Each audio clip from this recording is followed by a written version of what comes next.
Hey everybody, it's Lon.TV, and we're taking a look today at the new iPhone SE. This is the 2022 version, and this phone looks a lot like an iPhone 8, and it also looks a lot like the prior edition iPhone SE, but they put a faster processor inside. This is now running with an Apple A15 chip, which is similar to what you might see on an iPhone 13 from a performance standpoint, but it's not going to be quite as fast as the iPhone 13 Pro. And we're going to get into what this phone is all about in just a second, but I do want to let you know, in the interest of full disclosure, that I paid for this with my own funds. All the opinions you're about to hear are my own. No one is paying for this review, nor has anyone reviewed or approved what you're about to see before it was uploaded. So let's get into it now and see what this new iPhone is all about. Now, the price point on this starts at $429 and goes up from there.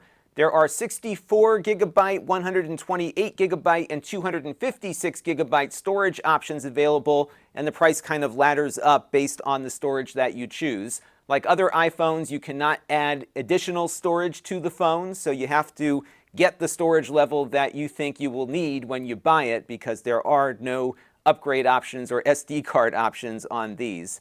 It is very lightweight. It weighs 5.09 ounces or 144 grams. As I mentioned at the outset here, it looks a lot like the prior generation iPhone SE and really like the older iPhones that we saw from the earlier period of the decade here. So you've got very large bezels on it. It doesn't have Face ID like some of the newer, fancier phones do. Instead, it has a fingerprint reader here at the bottom that you use to unlock the phone.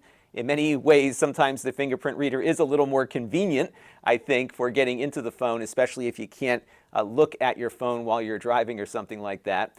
On the left-hand side here, we have our volume rockers and our silence switch. On the other side, you have the power button and the SIM card tray.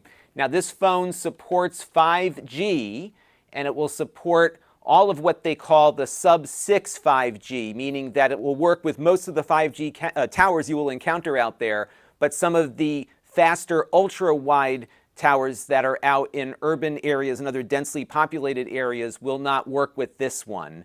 So if you wanted to take advantage of some of that gigabit 5G, you would need to go up to the iPhone 13 to get that. But again, this will support most of the 5G you'll encounter out there at this point. It'll also work on 4G networks. Now, the display on this one is 4.7 inches, the same as what we've seen on the iPhone 8, 7, and even the 6. It does look very nice, though. It's got really nice, sharp text, and the photos look great on it. The colors are very nice on this as well. It is a Retina display, so you have a lot of resolution packed into those 4.7 inches. So it runs at 1334 by 750. It can go up to 625 nits, so it is very bright, but it is not running with OLED technology that you might see on some of the more expensive iPhones and certainly on many of the Android phones that are out there. So if you put this side by side to a more expensive iPhone, you definitely would notice a bit of a difference, but I think for this price, it is fine. And it also supports Apple's True Tone technology, so you will see the display's white balance shift a bit based on conditions to keep the colors consistent, and that's something you can turn off on the settings here. Now, it does support stereo audio out of its speakers. It does have two speakers, so you have one here on the bottom and another one here in the handset. So now with this oriented like so, I'm getting left out of the handset speaker and right out of the bottom speaker. And if I flip it over, it will actually reverse the stereo order depending on the orientation. But there is no headphone jack on this one, so you will need to connect up Bluetooth headphones in order to have any kind of private listening or use a lightning to headphone adapter here at the bottom in order to achieve that. And of course, this does work with Apple AirPods. The phone is waterproof. It is IP67 rated, so it can sit in a puddle for 30 minutes, fully immersed, and still work after you pull it out.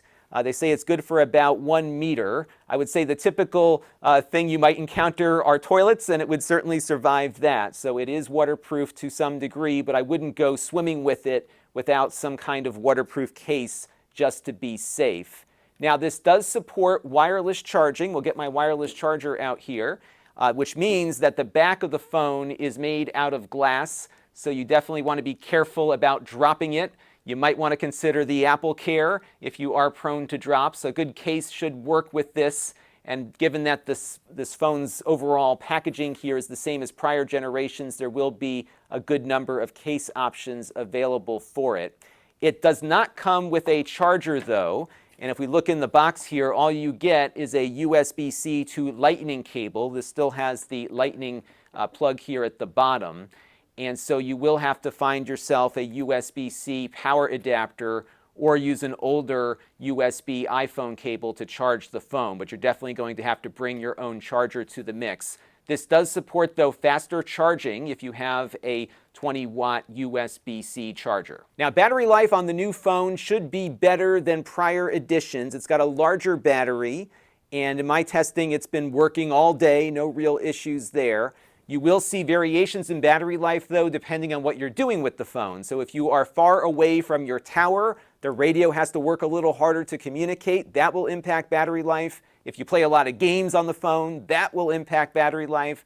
But if you are a casual user who uses it for an occasional phone call, an email every once in a while, you should have easily a full day of use out of this without having to run back to a charger. Now, the camera system on this one is relatively basic. You've got a rear camera here that will shoot at 12 megapixels. It's got a 1.8 aperture, so it does okay in low light. It does support optical image stabilization, and it will shoot video at 4K at up to 60 frames per second. I always like to run down my porch here with a heavy walk to see how well it stabilizes, and it stabilizes quite well for video. And this was walking very heavily, so if you walk a little lighter on your feet, I think you will have a very good experience here taking video with this camera. And this is on par with other Apple devices that we've looked at that have this same sensor on it. So optical stabilizer, great video output, all good there. Now, the rear camera also supports portrait mode photos that you might see on the more expensive iPhones. And it does a pretty good job here. This blurred background is all done in software artificially. And as you can see here, it's pretty clean, even around my hair, in pulling me out from the background.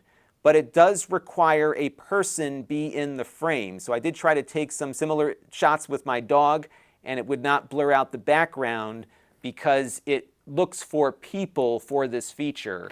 And the reason is that this phone doesn't have extra cameras and advanced sensors to build out a depth map. So it's doing it all through artificial intelligence, where it needs to look for a subject that it's familiar with, in this case people, in order to pull them out from the background. So if your intention is to take portrait mode photos of pets, I think you might run into some trouble with that. But it does have some of the advanced editing features that you might see on the more expensive phones when it comes to portrait photos. So if I click on Edit here, I can do some of the light changes where you can adjust the type of lighting that it's simulating here, including some of those cool shots where it pulls you out of the background. And thanks to that A15 chip, it's able to do all of that very quickly. If you tap on the f-stop up at the top here, you can also make the background more or less blurry too. So you do get a lot of the features that were in the more expensive phones here, but there is going to be some limitations to what you can do with the portrait mode, given that it only has a single camera without advanced sensor systems. But if you look at this picture, you do get actually a pretty decent natural bokeh. So this shot was not a portrait shot, but I just had the camera focus on the pine tree here, and you can see that it is blurring out the background naturally. And it does have a ton of detail for a low-end camera phone here. So I think if you are looking to take some pictures of the family and friends and other things when you're out and about. We also have a front-facing camera on the phone here. This is a little lower quality than some of the newer phones. It is a 7-megapixel camera with a 2.2 aperture. It supports 1080p video at 30 frames per second. Not bad for a front-facing camera on an inexpensive phone, but there are, of course, better cameras out there on the more expensive iPhones, but it's fine for doing FaceTime calls and other things, and to a large degree, this camera is going to be a lot better than the camera you see on a lot of expensive laptops. So for conferencing and other light types of front-facing video tasks, it should be fine. This also supports portrait mode out of that front-facing camera. The same rules apply, though. It has to be a person that it sees in front, but it can give you a good amount of blurry backgrounds, and you can do a lot of the same adjustments that we saw out of the rear camera. So let's take a look now and see how it performs. We'll begin with the basics, some web browsing to start. And as you can see, everything is very responsive here. I do have this on my Wi-Fi 6 network because this does have a Wi-Fi 6 radio on board, but of course it'll support older Wi-Fi standards as well. Now the screen, of course, is very small compared to other devices that are out there. So what you can do to get more out of the screen is use the Safari browser's reader mode, and that will get rid of a lot of the graphical elements and stick to just the photos and the text. So this might be something you'll find yourself using more often on this phone versus larger screen phones. So you have that option available to you. But all in, not bad here from a performance standpoint. And that's what I would expect, actually, given the processor that's on board. Let's take a look at YouTube now. One thing to note is the speaker is quite loud on it, and it doesn't sound tinny. It actually sounds pretty good for a low-cost phone, so that's pretty nice to see. And as you can see here, the video is playing back just fine. Now you can also do some picture-in-picture video playback on websites that support that. So for example, we're on the nasa.gov homepage here watching one of their videos, and if I make it full screen and then jump back out here, you can see that I can have the video playing while I do other things. The issue, though, of course, is that the screen is rather small, so you can make the video window here a little bit smaller to compensate, but it is doable here if you are used to using that picture-in-picture feature on other iOS devices. So let's move on now to gaming, and because this has an A15 processor, a majority, if not all, of the iPhone game library is available on this phone. I'm using what's called a backbone controller right now, which adds a little bit easier controls to the mix here. This game is Ocean Horn 2, but you can also play on the touchscreen. This iPhone, like all the others, supports Xbox and PlayStation controllers too, so you can buy these mounts to work with an existing controller or get something like this that plugs directly into the phone. What's cool about this game controller is that it also has its own headphone jack to it, so you pick up the headphone functionality that you lose with the phone on its own here. But the game runs great. It looks like it's running close to 60 frames per second. It feels very, very playable here. And there's a very large library of iOS games, as I'm sure you're aware of, that you can get through the App Store. And then, of course, they have their subscription plan now, the Apple Arcade, which has a lot of high-quality stuff in it for a monthly fee. So gaming, no problem on here. Everything looks great. You just have the smaller screen to contend with, but the performance feels on track. Let's take a look now at game streaming. All right, so here we are playing Forza Horizon 5 from Xbox Game Pass here on the phone. Now, this is not being played on the phone natively, but rather it is streaming in over the internet. Now, a lot of the games on Game Pass require a game controller to be connected, but they do have touch controls for a lot of it. And we're playing this right now over my Wi-Fi network, which of course is the ideal way to do it. But if you've got a strong 5G connection, you should be able to get something playable out of Game Pass that way as well. But all in, from a gaming perspective, this is not a bad little phone here for the price. And on the 3D Mark Wildlife Benchmark test, we got a score of 8,574 on the low-res version of that test. And on the extreme version, we got a score of 1,143. That puts its performance lower than the iPhone 13 Pro that has the same processor.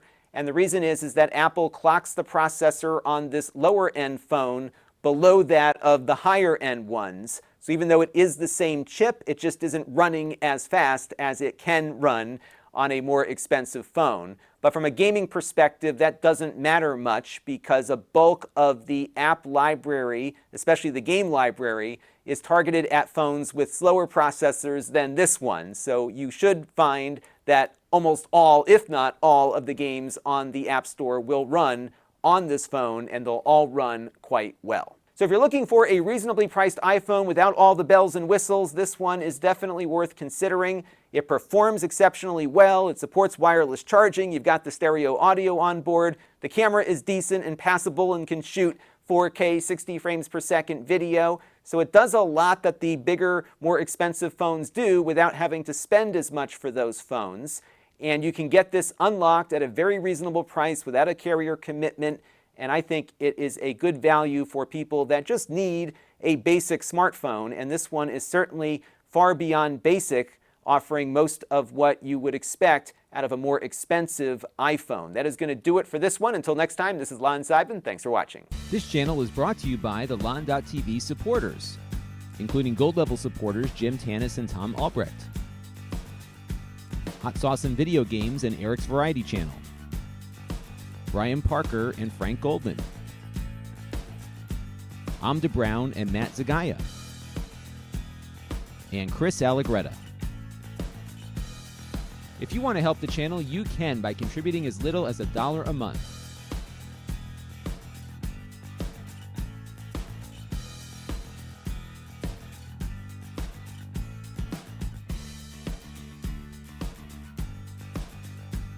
Head over to lon.tv/support to learn more.